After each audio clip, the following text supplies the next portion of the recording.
Mm. The best naman, pwede pang kanin. Siyempre, tayo, alam mo na yan. The best.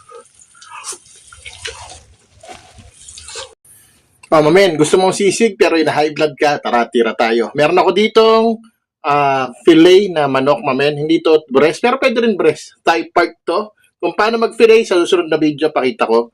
So, season lang natin to ng tapaments, mamen. Asin lang.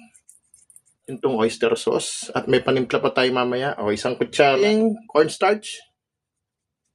Onting pampadulas. O, damas.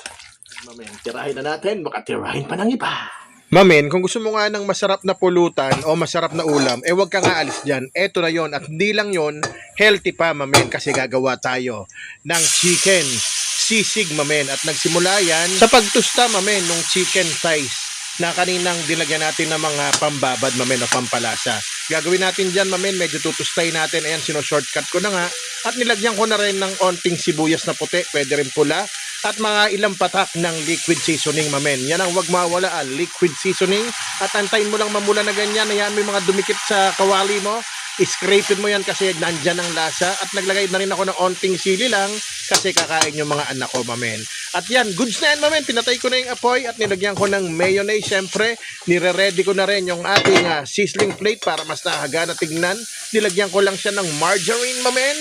At i-ready mo na yung kanin mo o gin mo kasi magkakatira na. Kaya isisigaw ko na. Rapsa! Mamen. Oops! Ayan na, mamen. Sabi sa inyo saglit lang luto na yan, di ba? Rapsa, mamen, no?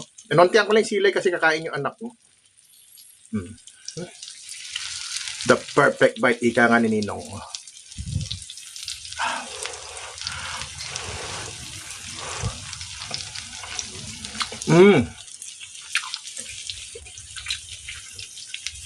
Ang sarap, mamen. At hindi nakaka-guilty. Kasi wala naman tong taba, di ba? Sarap. Kontrolin nyo lang sa alat. Ang paalat lang naman dito ng karamihan yung liquid seasoning, mamen. Sarap.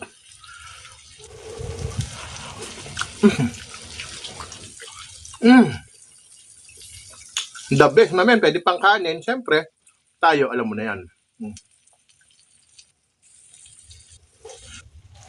The best.